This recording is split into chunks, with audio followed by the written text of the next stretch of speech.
السلام عليكم ورحمة الله وبركاته. الحمد لله رب العالمين، والصلاة والسلام على سيد المرسلين وعلى آله وصحبه ومن تبعهم بإحسان إلى يوم الدين. أما بعد. அன்புக்குரிய சகோதரர்களே, தப்சீர் வகுப்புடைய 4வது அமர்விலே இன்றைய தினம் இன்ஷா அல்லாஹ் நாங்கள் சூரத்துல் மாஊன் என்று அழைக்கப்படக்கூடிய அந்த சூறாவை பற்றிய சில விஷயங்களை நாங்கள் சுருக்கமாக பார்ப்போம். சூரத்துல் மாஊனில் மொத்தமாக 7 வசனங்கள் இருக்கின்றன.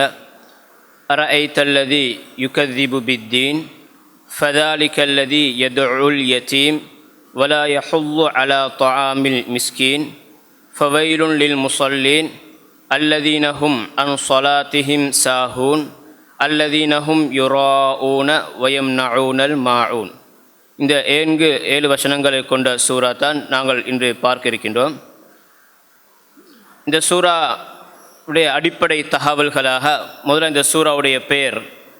இந்த சூறாவுடைய பெயர் கிட்டத்தட்ட எல்லா அறிஞர்களாலும் ஏகோபித்து கூறப்பட்ட பெயர் தான் அல் மாஊன் என்ற பெயர். அல் மாஊன் என்பது சின்ன சின்ன அற்பமான பொருட்கள்.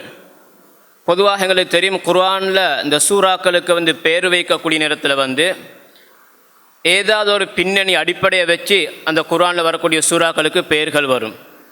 உதாரணத்துக்கு சூரத்துல் பக்ராவை எடுத்துக்கொண்டால், நபி மூசாவுடைய காலத்தில் நடந்த ஒரு மாட்டு அறுக்கக்கூடிய ஒரு சம்பவம், ஒரு கொலை சம்பவத்துடன் தொடர்பான ஒரு மாட்டை அறுக்கும்படி அல்லாஹ் தஆலா கட்டளையிடுகின்றான். அந்த சம்பவத்திலே பின்னணியில் அந்த சூறாவுக்கு அல் பக்ரான்னு பேர் வைக்கப்பட்டிருக்குது. அதே மாதிரி மரியம் அலைஹிஸ்ஸலாம், ஈசா அலைஹிஸ்ஸலாம், ஜக்கரியா அலைஹிஸ்ஸலாம் இவர்கள் சம்பந்தப்பட்ட கூடுதலான வரலாறுகள் பிரதானமாக பேசப்படக்கூடிய ஒரு சூறாண்ட அடிப்படையில் ஆல இம்ரானுடைய குடும்பம் என்று சொல்லி அந்த பேரில் அந்த 3வது சூறா பேர் வைக்கப்பட்டிருக்கு. இப்படி ஒவ்வொரு சூறாவுக்கு ஒவ்வொரு காரணங்களை வச்சு பேர்கள் வைக்கப்பட்டிருக்கு. இந்த சூறாவுக்கு சூரத்துல் மாஊன் என்று ஏன் பேர் வந்துன்னு சொன்னால், இந்த சூறாவுடைய கடைசி வசனத்தில் ஒரு சொல் வருகிறது, வயம்னஊனல் மாஊன். அப்போ குர்ஆனில் சூறாக்களுக்கு பேர் வைக்கக்கூடிய நேரத்தில் அந்த பேர் வைக்கக்கூடிய முறைகள் அந்த சூறாவில் வரக்கூடிய ஒரு சொல்லை பயன்படுத்தி பேர் வைப்பார்கள். சூரத்துல் காரியா, அல் காரியா துமல் காரின்னு இருக்கிறதுனால சூரத்துல் காரியா. அதே மாதிரி அல் ஹாக்கான்னு சொல் வந்திருக்கிறதுனால சூரத்துல் ஹாக்கா. நூன் வல் கலமி என்று வந்திருக்கிறதுனால சூரத்துல் கலம். இப்படி அந்த சூரத்தில் வரக்கூடிய ஒரு சொல்ல வச்சும் பேர்கள் வைக்கக்கூடிய முறைகள் இருக்குது. இப்போ இந்த சூறாவுக்கு அல் மாஊன் என்று பேர் வைக்கப்பட்டதுக்கு காரணம், இந்த சூறாவுடைய கடைசி வசனத்தில் அந்த மாஊன் என்ற சொல் இடம்பெற்றிருக்குது. மாஊன் என்று சொன்னால் உங்களுக்கு இதில் போட்டிருக்கிறாங்க அற்பமான பொருட்கள், சின்ன சின்ன பொருட்கள். அதாவது சாதாரணமாக அன்றாட வாழ்க்கைகளில் கொஞ்சத்துக்கு இரவல் எடுக்க கொடுக்கக்கூடிய மாதிரி சின்ன சின்ன பொருட்கள், கத்தி, அதே போன்று சட்டி பானைகள், இது மாதிரி சின்ன சின்ன அற்பமான பொருட்கள், பெரிய பொறுமதியான பொருட்கள் அல்ல. அப்போ சின்ன சின்ன பொருட்கள், அந்த பொருட்களுக்கு தான் மாஊன் என்று சொல்லி பொதுவாக பயன்படுத்துவாங்க. நான் நேற்றும் சொன்னோம் குர்ஆனுடைய அந்த இறங்கிய ஓர்டர், அதே போன்று ஓதக்கூடிய ஓர்டர் 2 இருக்குது. ஓதக்கூடிய தர்த்தீபில் இந்த சூறா 107வது சூறாவாக இருக்குது. 114 சூறாக்கள் 107வது சூறாவாக இந்த சூறா இருக்குது. 7 ஆயத்துகளை கொண்ட சூறா. அதில் ஒரு ஐன் மட்டும்தான் இருக்குது. சொற்கள் 25 இருக்குது. எழுத்துக்கள் 112 எழுத்துக்கள் இருக்குது. இந்த சூறா உங்களுக்கு குர்ஆன் எடுத்து பார்த்தோன்னு சொன்னால் அது மக்கியாண்டு போட்டிருப்பாங்க. அதனால தான் இங்கே நோட்ஸில் நாங்கள் குறிப்பில் மக்கியாண்டு போட்டிருக்கிறோம். ஆனால் நேற்று நாங்கள் பார்த்த சூரத்து குரைஷ் அது மக்கியா. நபி அவர்கள் மதீனாவுக்கு ஹிஜ்ரத் போகிறதுக்கு முன்னால் இறங்கிய சூறாண்டத்தில் ஒட்டுமொத்த எல்லா அறிஞர்களுடையும் இஜ்மா ஏகோபித்த கருத்து. ஆனால் இந்த சூறாவை பொறுத்தவரையில் இது ஏகோபித்த கருத்து அல்ல. அதிகமான அறிஞர்களுடைய கருத்தின் பிரகாரம் இது நபி அவங்க ஹிஜ்ரத் போகிறதுக்கு முன்னால் இறங்கிய சூறா. ஏன் அந்த கருத்து சொன்னோம்னால், முன்னுக்கு இந்த சூறா நீங்கள் பார்த்தா விளங்கும். இதில் முதலாவது 3 ஆயத்துகளும் அரஐத்தல்லதி யுகதிபு பித்தீன் ஃபதாலிகல்லதி யதுல் யதீம் வலா யஹுல்லு அலா தஆமில் மிஸ்கீன். சில அறிஞருடைய கருத்தின் பிரகாரம் இந்த முதல் 3 வசனங்களும் மக்காவில் இருக்கக்கூடிய சில காஃபிர்கள், ஆசிபுனு வாயில், அது மாதிரி சில காஃபிர்களுடைய விஷயத்தில் வலீத் இப்னு முகைரா போன்ற சில காஃபிர்களுடைய விஷயத்தில் இறங்கியதாகவும், ஃபவைலுன் லில் முஸல்லீனிலிருந்து முடியும் வரையில் மதீனாவில் இறங்கியத முனாஃபிக்களுடைய விஷயத்தில் இறங்கியதாகவும் சில அறிஞருடைய கருத்திற்கு. ஏண்ட முனாஃபிக்கள் தான் இந்த தொழுகைகள் அலட்சியமாக இருக்கிறது, முகஸ்துதிக்காக தொழுவதில் முனாஃபிக்களுடைய பண்புகள். எனவே அந்த வகையில் வந்து அந்த 4வது வசனத்திலிருந்து 7வது வசனம் வரும் வரையில் அது மதீனாவில் இறங்கிய வசனங்கள் என்பதாகவும் முதல் 3 வசனங்கள் வந்து மக்கால் இறங்கியதாகவும் சில அறிஞருடைய கருத்து இருக்குது. எனவே அந்த அடிப்படையில் வந்து அப்போ பெரும்பான்மையான அதிகமான அறிஞருடைய கருத்தின் பிரகாரம் வந்து இந்த சூறா வந்து மக்கியா வகையை சார்ந்தது. அதனால தான் நாங்கள் மக்கியான்னு போட்டிருக்கிறோம். இந்த சூறாவுடைய நோக்கம், இந்த சூறா என்னத்துக்காக அருளப்பட்டிருக்குன்னு சொன்னால் அதில் பிரதானமாக வந்து மறுமை சம்பந்தமாகவும் அந்த மறுமையில் வழங்கப்படக்கூடிய கூலிகள் சம்பந்தமாக உறுதிப்படுத்துறதுக்காக வேண்டி. எங்களுக்கு தெரியும் வந்து நபி ஸல்லல்லாஹு அலைஹி வஸல்லம் அவர்களுடைய காலத்தில் வாழ்ந்த அந்த மக்கத்து குறைஷிகள் வந்து பிரதானமாக அவங்க மறுத்த முக்கியமான விஷயங்கள் இருக்குது. ஒன்று, அல்லாஹ் தாலாவை மட்டும் வணங்குவதை மறுத்து அவனுக்கு இணை வைத்தார்கள். அல்லாஹ் மறுக்கல்ல, அல்லாஹ் ஏற்றுக்கொண்டிருந்தாங்க, ஆனால் அல்லாஹுக்கு இணை வச்சாங்க. அதே மாதிரி 2வது விஷயம் வந்து நபி ஸல்லல்லாஹு அலைஹி வஸல்லம் அவர்களே ஒரு நபியாக ஏற்றுக்கொள்ள மறுத்தாங்க. 3வது விஷயம் வந்து அல் குர்ஆனை வந்து அல்லாஹுடைய ஒரு வேதமாக ஏற்றுக்கொள்ள மறுத்தாங்க. 4வது விஷயம் வந்து மறுமையினால் வந்து அவங்க மரணத்துக்கு பின்னால் நாங்கள் திருப்பி எழுப்பப்படுவோம் என்ற அந்த மறுமையினால் மறுத்தாங்க. அதனால தான் பார்க்கலாம் குர்ஆன் இந்த மக்கியாண்டு சொல்லி இப்போ வரக்கூடிய சூறாக்களை பார்த்தீங்கன்றால் அந்த சூறாக்களை வரக்கூடிய வசனங்கள் அதிகமான வசனங்கள் இந்த 4 விஷயத்தில் ஒன்றை மையப்படுத்தியான் பெரும்பாலும் கூடுதலாக வரும். பெரிய பெரிய சட்ட திட்டங்களும் வந்திருக்காது. என்று அதுக்கு முன்னால் அந்த ஈமான்ல அடிப்படை விஷயங்கள் நபி ஸல்லல்லாஹு அலைஹி வஸல்லம் அவர்களை நபியாக ஏற்றுக்கொள்ள வைக்கணும், மறுமையினால் ஏற்றுக்கொள்ள வைக்கணும், அல் குர்ஆனை அல்லாஹுடைய வேதமாக ஏற்றுக்கொள்ள வைக்கணும், ஒரே கொள்கையை போதிக்கணும். இந்த 4 அடிப்படைகளை வைத்துத்தான் பெரும்பாலும் மக்கியா சூறாக்கள் பொதுவாக அதில் வரக்கூடிய வசனங்களை பார்க்கலாம். எனவே இந்த சூறா ஆரம்பிக்குது அப்படி தான் அரைத்தல்லது யுகதிபு பித்தீன் என்று தான் ஆரம்பிக்க. அப்போ மறுமை நாள் பற்றியும் அந்த மறுமை நாளில் கூலி வழங்கப்படுவதுடைய உறுதித்தன்மை அதை உறுதிப்படுத்துறதுக்காக இந்த சூறா இறங்கப்பட்டிருக்குது. அடுத்தது வந்து இறை நிராகரிப்பால் காஃபிர்களுடைய பண்புகளை பற்றி சில விஷயங்கள் இங்கே இந்த சூறாவில் சொல்லப்பட்டிருக்குது. அதே மாதிரி வந்து முனாஃபிக்களுடைய நயவஞ்சர்களுடைய பண்புகள் இந்த சூறாவில் சொல்லப்பட்டிருக்கு. இந்த 3 விஷயத்தையும் விளக்குவதற்காகத்தான் இந்த சூறா வந்து அல்லாஹ் தஆலா இறக்கியிருக்கிறான். இந்த சூறாவுடைய உள்ளடக்கத்தை நாங்கள் எங்களுக்கு 2ஆக பிரிக்கலாம். ஒன்று காஃபிர்களுடைய பண்புகளாக ஒரு பகுதியும் நயவஞ்சர்களுடைய பண்புகளாக இன்னொரு பகுதியும் எங்களுக்கு 2ஆக பிரிக்கிறதுக்கு கேளும். காஃபிர்களுடைய பண்புகளாக அல்லாஹ் தஆலா வந்து 2 விஷயங்களை சொல்லியிருக்கிறான். ஒன்று வந்து ஃபதாலிகல்லதி யதுல் யதீம், அவன் யார் என்று சொன்னால் அனாதைகளை விரட்டக்கூடியவன். அப்போ அனாதைகளை கணக்கெடுக்காமல் அனாதைகளை பராமரிக்காமல் அவர்களுக்குரிய தேவைகளை செஞ்சு கொடுக்காமல் அனாதைகளை கடிந்து கொண்டு விரட்டக்கூடியவர் ஒதுக்கக்கூடியவர் என்ற அர்த்தத்தில் இருக்குது. அடுத்தது ஏழைகளுக்கு உணவளிக்க தூண்டாமை, அதாவது ஏழைகளுக்கு வந்து அவங்க உணவு கொடுக்க மாட்டாங்க, ஏழைகளுக்கு அவங்க உதவி செய்ய மாட்டாங்க, அடுத்தவங்களை உதவி செய்யும்படி தூண்டவும் மாட்டாங்க. அப்போ உதவி செய்ய மாட்டாங்கன்னு அல்லாஹ் தஆலா சொல்லாமல் அதையும் தாண்டி லேசான ஒரு வேலை தான், தன்னிடத்தில் வசதி இல்லாட்டியும் பரவாயில்லை இன்னொருத்தட்ட சொல்லியாவது செய்யலாமே, அதை கூட செய்ய மாட்டாங்க. அதான் வலா யஹுல்லு அலா தஆமில் மிஸ்கின். இந்த 2ம் காஃபிர்களுடைய பண்பு. இந்த சூறால முக்கியமாக இந்த காஃபிர்களுடைய 2 பண்புகளாக இந்த 2 பண்புகள் சொல்லப்பட்டிருக்கு. எதோட சேர்த்து மறுமையை மறுக்கிறதோடு சேர்த்து. நயவஞ்சனுடைய பண்புகளாக வந்து முதலாவது வந்து தொழுகையில் அலட்சியமாக இருப்பாங்க. ஒரு வக்து தொழுவாங்க, இன்னொரு வக்து தொழ மாட்டாங்க. அப்படி தொழுவதுன்ற நேரத்தை தாண்டி தொழுவாங்க, இப்படி கணக்கில் அமைப்பாங்க தொழுகையில். அடுத்தது அந்த தொழக்கூடிய தொழுகையும் கூட அல்லாஹுக்காக தொழாமல் அடுத்தவனுக்கு காட்டுறதுக்கான முகஸ்துதியாக தொழுவாங்க. அடுத்தது வந்து சின்ன ஒரு அற்பமான ஒரு பொருளை கொஞ்சத்துக்கு இரவலுக்கு கேட்டேன்னு சொன்னாலும் தரமாட்டாங்க. அதான் வயம் நவுனல் மாவுனன் அந்த வசனத்து மூலமாக சொல்லக்கூடிய விஷயம். எனவே இந்த சூறாவுடைய பிரதான உள்ளடக்கங்கள் வந்து 5 சுருக்கமாக சொல்வதாக இருந்தால் காஃபிர்கள் முனாஃபிக்களுடைய 5 பண்புகள், காஃபிர்கள் முனாஃபிக்களுடைய 5 பண்புகள் இந்த சூறாவில் சொல்லப்பட்டிருக்குது.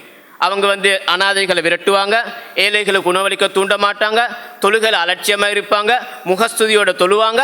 அதே போல் வந்து சின்ன சின்ன பொருட்களையும் கூட அடுத்தவங்களுக்கு கொடுத்து உதவ மாட்டாங்க, சொந்தமாக வைத்து கொடுத்துக்களை இரவல் கூட கொடுக்க மாட்டாங்க, கொஞ்சத்துக்கு திருப்பி தரத்துக்கு கூட அப்படியும் கூட என்ன செய்ய மாட்டாங்க, கொடுக்க மாட்டாங்க. இந்த விஷயங்கள் தான் இந்த சூறாவில் உள்ளடக்கமாக சொல்லப்பட்டிருக்கு.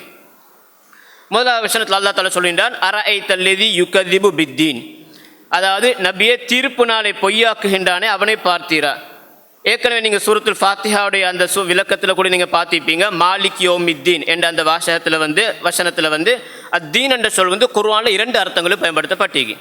தீன் என்ற வார்த்தை வந்து பொதுவாக எங்களுக்கு தெரியும். தீன் என்ற எங்களுக்கு முதலாவது எங்களுக்கு விளங்கக்கூடிய அர்த்தம் மார்க்கம், தீனுல் இஸ்லாம், சத்திய மார்க்கம்னு இஸ்லாமிய மார்க்கம்னு சொல்லுவோம். அத்தீனுல் ஹக் சத்திய மார்க்கம்னு சொல்லுவோம். அந்த அர்த்தத்துக்கு குர்ஆனில் பயன்படுத்தப்பட்டிருக்கு. இன்னத்தீன இந்தல்லாஹில் இஸ்லாம், நிச்சயமாக அல்லாஹ் தஆலா இடத்துல மார்க்கம் என்றால் ஏற்றுக்கொள்ளப்பட்ட மார்க்கம் என்றால் அது இஸ்லாம் தான். வமன் யப்தகி கைரல் இஸ்லாமி தீனன் ஃபலன் யுக்பல மின்ஹு, யார் அதாவது இஸ்லாம் அல்லாதொன்று யார் மார்க்கமாக தேடி எடுக்கிறாரோ அது அவர்கிட்ட ஏற்றுக்கொள்ளப்பட மாட்டேன். அப்போ தீன் என்ற மார்க்கம் என்ற அர்த்தத்துக்கு தீன் என்று சொல்ல குர்ஆனில் நிறைய இடங்களை பயன்படுத்தப்பட்டீங்க. அதே மாதிரி இரண்டாவது அர்த்தம் தான் தீர்ப்பு, கூலி வழங்குதல் என்ற அர்த்தத்துக்கும் பயன்படுத்தப்பட்டீங்க. அதில் ஒன்று தான் சூரத்துல் ஃபாத்திஹா நாங்கள் ஏற்கனவே பார்த்தது மாலிக் யௌமித்தீன் என்றதுக்கு நியாய தீர்ப்பு நாளின் அதிபதினா மொழிபெயர்ப்பு இருப்பாங்க. அப்போ தீர்ப்பு நாள்ன்றது யௌமுத்தீன். அதே மாதிரி சூரத்துல் இன்ஃபித்தாரில் வருது வமாத்ரா கமா யௌமுத்தீன் சும்ம மாத்ரா கமா யௌமுத்தீன். அப்போ அவற்றில் யௌமுத்தீன் சொன்னா தீர்ப்பு நாள் என்ற அர்த்தம். இங்கே அதே மாதிரி தான் அல்லா தஆலா சொன்னா அரைத்தல்லதி யுகதிபு பித்தீன் என்றால் தீர்ப்பை பொய்ப்பிக்கிறன்னு சொன்ன அர்த்தம் தீர்ப்பு நாளை, அந்த மறுமை நாளை பொய்ப்பிக்கக்கூடியவனை நீங்கள் பார்த்தீர்களா என்று அல்லா தஆலா அந்த வசனத்தில் கேட்கிறான். அடுத்த வசனத்தில் அவனுடைய பண்புகள் இரண்டு பண்புகள். முதலாவது பண்பை சொல்றான் ஃபதாலிகல்லதி யதுல் யதீம். அவன் யாருன்னு சொன்னால் அவன் தான் அனாதைகளை விரட்டக்கூடியவன், அனாதைகளை விரட்டக்கூடியவன். எனவே அனாதைகளோட கடிந்து கொண்டு அவர்களை சரியாக கவனிக்காமல் அவர்கள் விரட்டக்கூடியவர்களுக்கு அல்லா தஆலா பயன்படுத்தக்கூடிய வார்த்தை தான் ஃபதாலிகல்லதி யதுல் யதீம் என்ற வார்த்தை அல்லா தஆலா பயன்படுத்தி இருக்கிறான். அடுத்த வசனத்தில் அல்லாஹ் சொல்றான் வலா யஹுல்லு அலா தஆமில் மிஸ்கீன். அவர்கள் அதாவது ஏழைகளுக்கு உணவு கொடுக்க தூண்டவும் மாட்டார்கள், ஏழைகளுக்கு உணவு கொடுக்க தூண்டவும் மாட்டார்கள். இந்த இரண்டு பண்புகளையும் நான் கொஞ்சம் வச்சு பார்க்கணும். அதாவது இந்த மறுமையை பொய்ப்பிக்கிறதுக்கும் இந்த இரண்டு பண்புகளுக்கும் என்ன சம்பந்தம், என்ன தொடர்பு? அல்லாஹ் தஆலா சொல்றான். இப்போ உதாரணத்துக்கு முதலாவது சொல்றான் அல்லாஹ் மறுமையை பொய்ப்பிக்கக்கூடியவன். மறுமையை பொய்ப்பிக்கக்கூடியவன் யாரு? காஃபிர்கள். அப்போ இந்த இரண்டு பாவங்களும் சில நேரத்தில் முஸ்லிம்களாலும் நிகழத்தான் வாய்ப்பு இருக்கு நிறைய. அப்படி இருந்தும் கூட ஏன் அரைத்தல்லதி யுகதிபு பித்தீன், அதாவது தீர்ப்பை நாளை பொய்ப்பிக்கக்கூடியவனை பார்த்தீரான்னு கேட்டுட்டு அவர்களுடைய பண்புகள் எவ்வளோ பெரிய பெரிய பாவங்கள் இருக்கு அவங்கள்ட்ட. அதை ஷிர்க் இருக்குது, குஃப்ர் இருக்குது, நபியை பொய்ப்பிக்கிறாங்க, குர்ஆனை பொய்ப்பிக்கிறாங்க. அது ஒன்றையும் சொல்லாமல் அல்லாஹ் தஆலா விசேஷமாக இந்த இரண்டை சொல்லியிருக்கிறான்.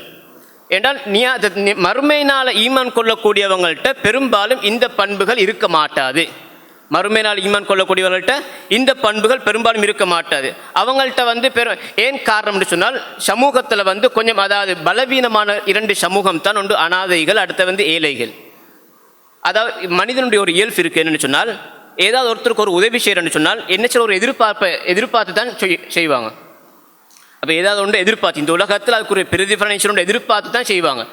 தனக்கு ஏற்ற ஒரு ஆளுக்கு ஒரு உதவி செய்வார். எப்படி உதவி செய்ய? பெரும்பாலும் கூடுதலாக எனக்கு எப்போ ஒரு நாள் திருப்பி உதவி செய்வார். ஒரு ஆள் கடன் கேட்டு வராரு, அப்போ நாங்கள் திருப்பி அவருக்கு நாங்கள் கடன் கொடுப்போம். எப்போ எனக்கு ஒரு நாள் தேவைப்பட்டால் திருப்பி அவரும் தருவார் தானே.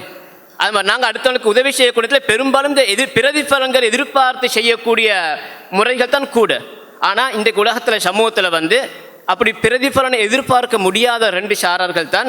அந்த எதிர்பார்க்க முடியாதவர்கள் உள்ளவங்க தான் இந்த அனாதைகள். அவங்கள்ட்ட சொத்துக்கள் ஒன்றும் இருக்காது, அவங்க ஏற்கனவே அனாதைகள் இருக்கக்கூடியவங்க, அவங்கள பராமரிக்கிறதுக்கு கஷ்டம் இது இருக்குது. அப்போ அவங்கள்ட்ட பெருசாக பிரதிபலன் எதிர்பார்க்க முடியாது. அதே மாதிரி ஏழைகள், அவங்களுக்கு என்ன செய்யணும் கொடுத்தா திருப்பி அவங்கள்ட்ட எதிர்பார்க்க இயலாது. நாங்கள் ஒரு வசதி உள்ள ஒரு ஆளுக்கு நாங்கள் என்ன செய்யறோம் உதவி செஞ்சோம்னா அவர் திருப்பி ஒரு நாளைக்கு எங்களுக்கு உதவி செய்வார். அப்போ வசதி உள்ள ஒரு ஆளுக்கு உதவி செஞ்சால் திருப்பி ஒரு நாளைக்கு எங்களுக்கு உதவி செய்வார். அப்போ ஒரு அனாதைக்கு நாங்கள் உதவி செய்ததால் அல்லது ஏழைகளுக்கு உதவி செய்கிறதால திருப்பி எங்களுக்கு கிடைக்காதுண்டு, எங்களுக்கு திருப்பி கிடைக்காது. எனவே மறுமையை ஈமான் கொள்ளக்கூடிய ஒருத்தன் என்ன செய்வான், அந்த நேரத்தில் பிரதிபலன் எதிர்பார்க்க மாட்டான். பிரதிபலன் எதிர்பார்க்காம ஏன் கொடுக்கறது? அதாவது அல்லாஹ் எனக்கு கூலி தருவான். அப்போ பிரதிபலன் எதிர்பார்க்காம மறுமை நாள் ஈமான் கொண்டவங்களால் மட்டும்தான் இந்த அனாதைகளை முறையாக பராமரிக்க முடியும். அதே போன்று அந்த ஏழைகளுக்கு உணவளிக்க முடியும். மறுமை நாள் எதிர்பார்க்க நம்பிக்கை கொள்ளாதவங்க அவங்க உலகத்தில் என்ன சொன்னதை எதிர்பார்ப்பாங்க பிரதிபலனாக. உலகத்தில் இந்த இரண்டு ஷாராட்டின் பிரதிபலன் கிடைக்க மாட்டேன். அதனால தான் வேறு சூரத்துல் தஹ்ரில் அடிக்கடி வெள்ளிக்கிழமை கோதக்கூடிய சூறாவில் பார்க்கலாம். எங்களுக்கு இவங்களை பற்றி நல்லடியார்கள் மூமிங்களை பற்றி விசேஷமாக அல்லாஹ் தஆலா சொல்லக்கூடிய இடத்துல வயுத்இமூன தஆம அலா ஹுப்பிஹி மிஸ்கீனன் வயத்தீமன் வ அசீரா. இங்கே ரெண்டு ஷாரார் சொல்லியிருக்கிறான். ஒன்று அனாதைகள், அடுத்த மிஸ்கீன்கள் ஏழைகள். அவங்க ரெண்டு பேரை பற்றி சொல்ல அங்கே அந்த சூரத்தில் சொல்கிறான் நல்லடியார்கள் இவங்க ரெண்டு பேருக்கும் உணவளிப்பாங்க, அவங்கள கவனிச்சுக்கொள்வாங்க. ஏன் காரணம்? இன்னா நகாஃபு மிர் ரப்பினா யௌமன் அபூசன், நாங்கள் ஒரு கடுமையான ஒரு நாள் நாங்கள் பயப்படுவோம். அப்போ அவங்க மறுமை நாள் ஈமான் கொண்டவங்க இந்த ஏழைகளையும் அனாதைகளையும் சேர்த்தி பார்ப்பாங்க, அவங்கள என்ன செய்வாங்க, அவங்கள சேர்த்து பண்ணுவாங்க. ஆனால் மறுமை நாளை எதிர்பார்க்காதவங்க என்ன செய்ய மாட்டாங்க, அதை நம்பிக்கை கொள்ளாதவங்க அதில் கொஞ்சம் புறக்கணிப்பாக தான் இருப்பாங்க. அதான் இந்த நான் போட்டு ஏன் இவ்விரு பண்புகளும் அடிப்படையில் இஸ்லாமிய பண்புகள் என்பதையும் தாண்டி மனிதாத்மான பண்புகள். அதனால தான் அப்போ இந்த பண்பு கூட இல்லாட்டி அவங்க மனுஷனே இல்லைன்னு அர்த்தம். அது நான் இன்றைய பார்க்குற நிறைய இப்போ பொதுவாக அனாதைகளை பராமரிக்கிறது மேலைகளுக்கு உதவி செய்கிறது வந்து முஸ்லீம்கள் மட்டுமல்ல, முஸ்லீம் அல்லாதவர்களும் செய்கிறாங்க. அப்போ அவங்க மறுமையை ஏற்றுக்கொண்டிக்கான்னு கேட்டால் ஏதோ அவங்களோட ஒரு மத நம்பிக்கையில் மறுமையண்டிக்க மாட்டா, அடுத்த ஜென்மம்னு சொல்லுவாங்க. அப்போ அவங்களோட எதிர்பார்ப்பு நினச்சுன்னா அப்போ நான் இந்த ஜென்மத்தில் நாங்கள் என்ன செய்ய அவங்களுக்கு செஞ்சால் அடுத்த ஜென்மத்தில் எங்களுக்கு என்ன செய்ய நல்ல புண்ணியங்கள் கிடைக்கும் என்ற ஒரு நம்பிக்கை அவங்கள்ட்ட. அந்த நம்பிக்கையில் ஏதோ ஒரு அமைப்பில் ஒரு எதிர்பார்க்குறாங்க. அப்போ இந்த இரண்டு ஏழைகளுக்கு உதவி செய்கிறதும் அனாதைகளை வந்து பராமரிக்கிறதுலாம் வந்து மார்க்கத்தில் ஒரு பகுதி என்றதை தாண்டி இது ஒரு மனித அபிமானம். இந்த பண்பு கூட ஒரு ஆள்கிட்ட இல்லைன்னா அவன் மனுஷனே இல்லைன்னு அர்த்தம். அது அதனால தான் விசேஷமா அப்படி அந்த மக்கத்து காஃபிர்கள் கூட இந்த பண்புகள் கூட இல்லை என்று அல்லாஹ் நினைச்சான் சொல்றான். ஃபதாலிக்கல்லது யதுல் யதீம் வலா யஹுல்லு அலா தஆமில் மிஸ்கின். அடுத்த வந்து மறுமை நம்பியவர்களை மாத்திரம்தான் இதனை கடைபிடிக்க முடியும். சரி, அடுத்த இந்த ஆயத்தில் ஏற்கனவே சொன்ன போன்று இந்த இரண்டு பண்புகளும் வந்து காஃபிர்களுடைய பண்புகளாக அல்லாஹ் தஆலா சொல்லியிருக்கிறான். இங்கே நாங்கள் ஒன்று கவனம் செலுத்தணும் வந்து இந்த இரண்டு ஷாராரும் சமூகத்தில் கவனம் செலுத்தப்பட வேண்டிய இரண்டு ஷாரார்கள். ஒன்று யார்? அனாதைகள். அடுத்து வந்து உண்மையிலே அனாதைகளை பொறுத்தவரை யாருக்கு நாங்கள் அனாதைன்னு சொல்லுண்டால் அதுக்குரிய வரையறை, இஸ்லாமிய வரையறை வந்து அதை பருவமடையாத தந்தையை இழந்தவர்கள், தந்தையை இழந்து பருவமடையாதவர்களுக்குத்தான் இஸ்லாத்துடைய பார்வையில் வந்து யத்தீம் அனாதை என்ற வார்த்தை. அப்போ ஒரு ஆள் பருவம் அடைஞ்சிட்டாருன்னு சொன்னால் இஸ்லாமிய அந்த வரையறையின் பிரகாரம் வந்து அவங்க அனாதை என்ற தரத்துலேருந்து வெளியே பேய்த்திருந்தாங்க அவங்க. அப்போ அவங்களுக்கு அதுக்கு பின்னால் சுயமாக சம்பாதிக்கிறதுக்கெல்லாம் மேலும் அவங்களுக்கு சுயமாக இயங்குறதுக்கெல்லாம் மேலுமான ஒரு பருவம் அது. எனவே பருவம் அடையும் வரையில தான் அந்த அனாதை என்ற பேர் இஸ்லாத்தில் அந்த யத்தீம் என்ற பேர் பயன்படுத்தப்படுது. அதுவும் எப்போ தந்தை இழந்தன்னு சொன்னால் தாய் இழந்தவங்களுக்கு அரபில் வேறு பேர்கள் இருக்குது. தந்தை இழந்தவர்களுக்கு தான் அனாதை என்ற வார்த்தை பயன்படுத்தப்பட்டு. உண்மையிலேயே அனாதைகள் வந்து அவர்கள் வந்து சரியாக முறையாக அவர்கள் பண்படுத்தப்பட்டன்னு சொன்னால் அவர்களால் சாதிக்க முடியாத எதுவுமே இல்லை. அதுக்கு நிறைய எங்களுக்கு வரலாற்று சான்றுகள் பார்க்கலாம். வரலாற்றில் எங்களுக்கு தெரிஞ்ச நிறைய அறிஞர்களை பார்க்கறதுக்கேலும் தாயிட்ட உம்மாட்ட வளர்ந்தவங்க, பாப்பா இல்லாமல் உம்மாட்ட வளர்ந்து ஆனால் சாதித்து காட்டியவங்க. எங்களுக்கு ஆகப்பெரிய உதாரணம் யார்? இமாம் ஷாஃபி ரஹிமுல்லா. இமாம் ஷாஃபி ரஹிமுல்லா வந்து ஃபிலஸ்தீனில் வந்து காசாவில் பிறந்தாங்க. பிறந்து ஒரு 2.5 வருஷம் ஆச்சுல அவங்களோட வாப்பா மௌத். வாப்பாவோட சேர்த்து என்ன செய்கிறாங்க, இந்த காசாலேருந்து கொஞ்சம் தூரம் இருக்கக்கூடிய ஒரு ஊத்தான் அஸ்கலான்னு சொல்லி அந்த ஊருக்கு இடம்பெயர் தாங்க வியாபார நோக்கத்துக்காக வேண்டி. அங்கே வியாபாரம் செய்ய போன நேரத்தில் ஷாஃபி மாமுக்கு ஒரு 2.5 வயசு கட்சியில் வாப்பா மௌத்துன்னு சொன்னால் இப்போ 2 சோதனை அவங்களுக்கு கொண்டு. அனாதை, 2 குடும்ப வறுமை, ஒன்றுக்கு 2மே ஒன்று சேர்ந்து வந்துட்டு அவங்களுக்கு இமாம் ஷாஃபி ரஹிமுல்லாவுக்கு. அப்போ அவங்களோட உண்மை என்ன செய்கிறாங்க, ஏழாமத்தான் வறுமை தாங்க ஏழாமத்தான் இமாம் ஷாஃபி வந்து அவர் வந்து குறைஷிகள் ஒரு ஆள், நபியுடைய குடும்பம், அவர் அஹ்லுல் பைத்.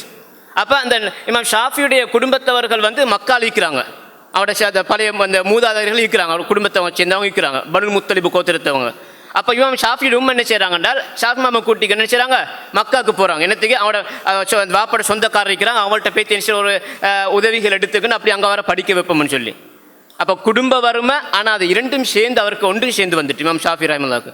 ஆனால் அதையும் தாண்டி உண்மை சரியாக வளர்த்தாங்க, அவங்கள சரியாக வளர்த்தாங்க. இன்றைக்கு இமாம் ஷாஃபியோட பேரை கேட்டாக்கி ஒன்றோ இமாம்னு சொல்லிட்டு ரஹிமவுல்லான்னு சொல்லுவோம்.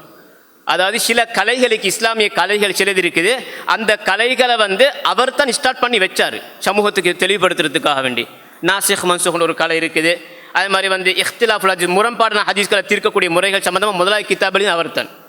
அதே போன்று வந்து உசூல் ஃபிக்கு கலையை தோற்றுவிச்சார். ஹதீஸ், இந்த குர்ஆன் ஹதீஸில் நாங்கள் எப்படி சட்டங்களை வரவேற்கணும்னு சொல்லி அந்த கலையை தோற்றுவிச்சவர் அவர். இவளுக்கும் அனாவே உம்மாட்ட வளர்ந்தவர். ஆனால் எப்படி வளர்ந்தார் அவர்? சரியாக பராமரிக்கப்பட்டாங்க. இந்த உலகமே போற்றக்கூடிய ஷாஃபி இமாமுடைய பேரை கேட்டாக்கு எல்லாரும் ரஹிமுல்லான்னு சொல்லக்கூடிய அளவுக்கு மிகப்பெரிய அறிஞராக மாறிட்டார். ஆனால் அனாதையாக தான் வளர்ந்தார். 2.5 வயசில் வாப்ப மூத்தவட்டு உம்மாட்ட வளர்ந்து சரியாக பராமரிக்கப்பட்டாங்க, பெரிய ஒரு இமாமாக மாறினாங்க. அப்போ ஏழும் அனாதை என்றதுக்காக வேண்டி அப்படி தூண்டு போகிறதில்ல, சாதிக்கிறதுக்கு ஏழுமன்றத்துக்கு சில நிறைய உதாரணங்கள் இருக்குது. அதே மாதிரி அவருடைய மாணவர் இமாம் அஹ்மது பின் ஹம்பல், அவனுடைய சின்ன வயசில் 2 வயசில் 3 வயசில் பாப்பா மௌத்து. அஹ்மது பின் ஹம்பல் இமாமோட உம்மா என்ன செய்வாங்க என்றால் அவங்க வாழ்ந்த பகுதி பக்தாது, கடும் குளிரான பகுதி அது. அதாவது அவங்க குர்ஆன் பாடமாக்குறதுக்காக வேண்டி சுபகுல அதை ஃபஜ்ர் தொழுகைக்கு பின்னால் பள்ளியில் ஹல்கா இருக்குது, குர்ஆன் ஹல்கா இருக்குது, ஹிஃபுல் பாடம் கொடுக்குறது. சுமார் 2 கிலோமீட்டர் 2.5 கிலோமீட்டர் தூரத்துக்கு பனியில் குளிர் காலத்தில் அஹ்மது பின் ஹம்பல் இமாமை கூட்டிக்கின்னு போவாங்க பள்ளிக்கு. போய்த்து அவங்க உள்ளுக்கு பள்ளிக்குள்ளே போய்த்து பாடம் கொடுத்துட்டு வரும் வரையில் பள்ளிக்கு வெளியே அந்த குளிர் நடுக்க நிற்பாங்க இமாம் அஹ்மது பின் ஹம்பல் இமாமோட உம்மா. எப்போ அது அவங்களோட வாப்ப மௌத்தானத்துக்கு பின்னால் சின்ன வயசில் அப்படி கஷ்டப்பட்டு வளர்த்தாங்க. இன்றைக்கு பெரிய மிகப்பெரிய அவருக்குரிய சிறப்பு பேர் என்ன? இமாமு அஹ்லி சுன்னா, அஹ்லு சுன்னாக்களோட இமாம், மிகப்பெரிய இமாமாக மாறினாங்க. ஆனால் அனாதை அவரும். அவருடைய மாணவர் இன்றைக்கு குர்ஆனுக்கு அடுத்த அந்தஸ்துன்னு சொன்னால் சஹீல் புகாரி. அந்த சஹீல் புகாரி அந்த நூலை தொகுதி இமாம் புகாரி ரஹ்மத்துல்லாஹ் அவர் அனாதை தான். 3 வயசில் 2.5 வயசில் அவர் வாப்ப மௌத்து. அப்போ நானாவோட சேர்ந்து நானா சேர்ந்து ஹஜ்ஜுக்கு போகிறாங்க. போன நேரத்தில் அப்படி மக்களை தங்கி படிக்கிறாங்க. மிகப்பெரிய மேதையாக மாறினாங்க. உலகத்தில் யாருமே அதாவது மறுக்க முடியாத ஒரு பெரிய ஒரு கிதாபுன்ற தொகுத்து தந்தாங்களே சஹீல் புகாரி. இன்னும் நிறைய சொல்லிக்கொண்டு போகலாம். இப்னு ஹஜர் அஸ்கலானி ரஹ்மத்துல்லாஹ், சுயூத்தி இமாம், இப்படி நிறைய இமாம்களை சொல்லிக்கொண்டு போகலாம். இவங்க எல்லாரும் அனாதைகளாக இருந்து சாதித்து காட்டியவர்கள். எனவே அனாதை என்பது வாழ்க்கையில் முன்னேறத்துக்கு ஒரு தடை அல்ல. அதே மாதிரி தான் எளிமையும் வறுமையும் வாழ்க்கையில் முன்னேறத்துக்கு ஒரு தடை இல்லை. எத்தனையோ பேர் அதாவது படித்து இன்றைக்கு நான் நிறைய வரலாறு பார்க்குறோம். நாங்கள் இன்றைய காலத்தில் மிக்கிறாங்க. அப்படி சுய தொழில்கள் செஞ்சுக்கண்டு படித்து முன்னேறி பெரிய அந்தஸ்துக்கு நிறைய பேர் இருக்கிறாங்க. அந்த காலத்தில் எப்படித்தான் சில இமாம்களுக்கு சில ஹதீஸ்களை அறிஞ்சதுக்கு அவங்களுக்கு பேர் என்னச்சுன்னா ஒரு ஆளுடைய பேர் ஹஸ்ஸான்னு பேர். அவர் செருப்பு வியாபாரம் செஞ்சார். குடும்ப வறுமைக்கான செருப்பு வியாபாரங்கள் செஞ்சு செருப்பு தச்சு அது வியாபாரங்கள் பண்ணி அப்படி ஆனால் பெரிய ஹாலிதுல் ஹஸ்ஸா அவர் பெரிய ஒரு அந்த முஹத்தீஸ் அவர். அதே மாதிரி இன்னொருத்தர் இருக்கிறார் அபூ ஹுரைரா சிரேஷ்ட மாணவர் அபூ சாலிஹ் ஒரு ஆள். அவருக்கு பேரே ஜையாத். அவர் எண்ணெய் வியாபாரி. ஆனால் குடும்ப வறுமையை காணிச்ச. அப்போ வறுமையும் அனாதை என்று தடை இல்லை. வாழ்க்கையில் முன்னேறத்துக்கு தடை இல்லைன்றதுக்கு மிகப்பெரிய ஒரு ஆனால் சரியாக பராமரிக்கப்பட்டால் சரியாக வழிகாட்டப்பட்டால் அவங்களால சாதிக்க முடியுமான எத்தனையோ விஷயங்கள் இருக்கின்றத இந்த ஆயத்து மூலம் எங்களுக்கு பார்க்கறது கேளு. அடுத்ததாக 4வது வசனத்தில் அல்லாஹ் தஆலா சொல்கின்றான், ஃபவைலுன் லில் முஸல்லீன், தொழக்கூடியவர்களுக்கு கேடுதான், தொழக்கூடியவர்களுக்கு கேடுதான் அல்லாஹ் தஆலா சொல்கிறான். அல்லதீனஹும் அன் ஸலாத்திஹிம் சாஹூன், எப்படிப்பட்ட தொழக்கூடியவர்கள்? அவர்கள் தமது தொழுகையை மறந்திருப்பார்கள், பராமுகமாக இருப்பாங்க. இந்த இடத்துல சாஹூன் என்றால் மறதி. நாங்கள் தெரியும் எங்களுக்கு சஜிதா சாஹு இமாமு கொண்டு மறந்தால் 2 சுஜூது சிவா கடைசிக்கு. அந்த சுஜூதுக்கு என்ன பேர்? சஜிதா சாஹு, மறதிக்கான சுஜூது. அப்போ சாஹுண்டா மறதியாக இருப்பாங்கண்டா இந்த இவற்றில் என்ன அர்த்தம்? இடத்துல 2 கருத்துகள் இருக்குது. சிலாக்கள் சொல்லுவாங்க இவற்றில் தொலை தக்பீர் கேட்டினா தொழுகை கொள்ளுக்கு இருந்துக்கண்டே வேறு வேறு சிந்தனைகளால் தொழுகை இருக்கிறனத்தே மறந்துடுவாங்க. இவற்றில் தான் நோக்கம் அடிச்சு சில அறிஞர்கள் சொல்கிறாங்க. ஆனால் அதிகமான அறிஞருடைய கருத்து அப்படி இல்லை. அதாவது அப்படி வரணும்னு சொன்னால் அல்லதீனஹும் இந்த அன்னண்ட இடத்துக்கு பயிலாக ஃபீ வரணும். அல்லதீனஹும் ஃபீ ஸலாத்திஹிம் வந்தால் தொழுகை குள்ளுக்கு பராமுகமாக அலட்சியமாக இருக்கக்கூடிய அர்த்தம். இவற்றில் அல்லாஹ் தஆலா சொல்லிக்கான் அன் ஸலாத்தி, இப்போ தொழுகையை விட்டும் பராமுகமாக இருப்பாங்க. அப்படின்னா ஒரு வக்து தொழுவாங்க, இன்னொரு வக்து தொழ மாட்டாங்க. தொழக்கூடிய தொழுகையை அலட்சியமாக லேட்டாகி தொழுவாங்க. இப்படி இவங்களுக்கு தான் இந்த அல்லதீனஹும் அன் ஸலாத்திஹிம் சாஹூன்னு சொல்கிறது. எனவே இந்த 2 வசனங்களில் நயவஞ்சனுடைய தொழுகை சம்பந்தமாக சொல்லப்படக்கூடிய 2 வசனங்கள். அதாவது நாங்கள் குர்ஆனில் நான் முக்கியமாக கவனம் செலுத்தின ஒரு பகுதி தான் இது. அதாவது சில ஆயத்துகளுக்கு அது தனியாக விளங்க போகப்பட ஒரு நாளுமே தனியாக விளங்க போனோன்னு சொன்னால் அந்த அது எங்களோட வேறு வழிகேட்டில் கொண்டு போய் சேர்த்திடும். உதாரணத்துக்கு முந்தின வசனம். இப்போ இந்த ஆயத்தை மட்டும் நாங்கள் தனியாக விளங்கி பார்ப்போம். தொழுகையாளர்களுக்கு தொழக்கூடியவர்களுக்கு கேடுதான். அப்போ தொழக்கூடிய எல்லாருக்குமே நரகமாயிக்குது. இந்த ஆயத்தை மட்டும் ஒவ்வொரு ஆயத்தையும் தனித்தனியாக விளங்க போணுச்சுன்னா சில நேரத்தில் பிரச்சனை வரும். சில ஆயத்தை சேர்த்தி தான் நாங்கள் விளங்கணும். அப்போ இவரத்தில் ஃபவைலுன் லில் முஸல்லீன் என்ற ஆயத்தை மட்டும் நாங்கள் தனியாக எடுத்து விளங்கினோம் என்றால் தொழக்கூடியவர்களுக்கு கேடு. அப்போ தொழுகிறது பாவமாக நன்மையான கேட்டால் நன்மை அது. ஆனால் இந்த வசனத்தில் எப்படி வந்திக்கோ தொழக்கூடியவர்களுக்கு கேடு அப்படின்னா அவர்களுக்கு வெயிலண்ட அர்த்தம் நரகத்துடைய ஒரு பள்ளத்தாக்குக்கு பேர், அடுத்து அழிவு கேடுன்றதுக்கு அர்த்தம் சொல்லுவாங்க. அப்போ இந்த ஆயத்தை மட்டும் எங்களுக்கு வச்சு விளங்குறது கேளாது. இந்த ஆயத்தோட சேர்த்து அடுத்தையும் சேர்த்து தான் நாங்கள் விளங்கணும்.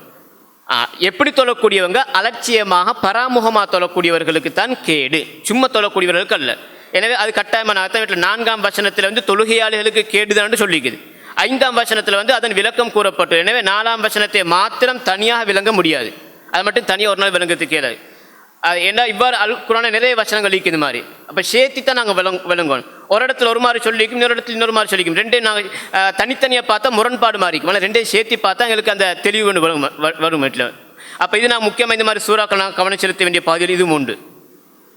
அடுத்ததாக சொல்கிறாங்க, அல்லாஹ் தஆலா சொல்கிறான் அல்லதீனஹும் யுராஊன், அவங்க எப்படி தொழுவாங்க என்றால் பிறருக்கு காண்பிப்பதற்காக முகஸ்துதி. அடுத்தவங்க ரியான்னு சொல்லுவாங்க. ரியா அண்டா முகஸ்துதின்னு சொல்லுவாங்க. இது எங்களோட செயல்பாடுகளை வரக்கூடிய 2 வகை இருக்குது. முகஸ்துதி 2 வகைக்கு அரபில் 2 பேர் பயன்படுத்துவோம். ஒன்று ரியா, அடுத்த சும்அத்.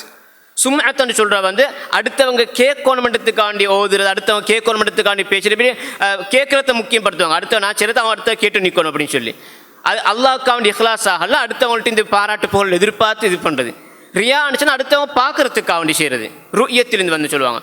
அப்போ தொழுகையில் அடுத்தவங்க பார்க்கறதுக்கான சொல்லுவாங்க. நான் பெரிய தொழுகையான்னு சொல்லணும், இந்த மாதிரி காரணங்களுக்காக வேண்டி நான் அழகாக தொழக்கூடிய, நான் நிறைய தர்மம் செய்யக்கூடிய, அடுத்தவங்க பார்க்கறதுக்காக வேண்டி செய்யக்கூடிய அமல்களுக்கு ரியான்னு சொல்லுவாங்க. அப்போ இந்த தொழுகையில் வந்து முனாஃபிக்களுடைய தொழுகை வந்து அல்லதீனஹும் யுராஊன், அவர்கள் என்ன செய்யாங்க, நயவஞ்சகர்கள் வந்து பெரும்பாலும் முகஸ்துதிக்காகத்தான் தொழுவாங்க.